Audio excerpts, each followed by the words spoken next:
周末到咯，我们学完周2的斤两跟周4的时间。今天我们来实战演练。嗨，咱今日约几点？我回答12点半，好不？朋友拜托，先煞帮我买2斤虾仔。这就是我们周2学过的斤。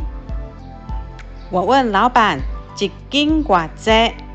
老板说1斤350。如果太贵，可以改买2哦。市场常用3两就好，记住16两等于1斤。小分量的东西我们用量。我没迟到吧？拄好12点半。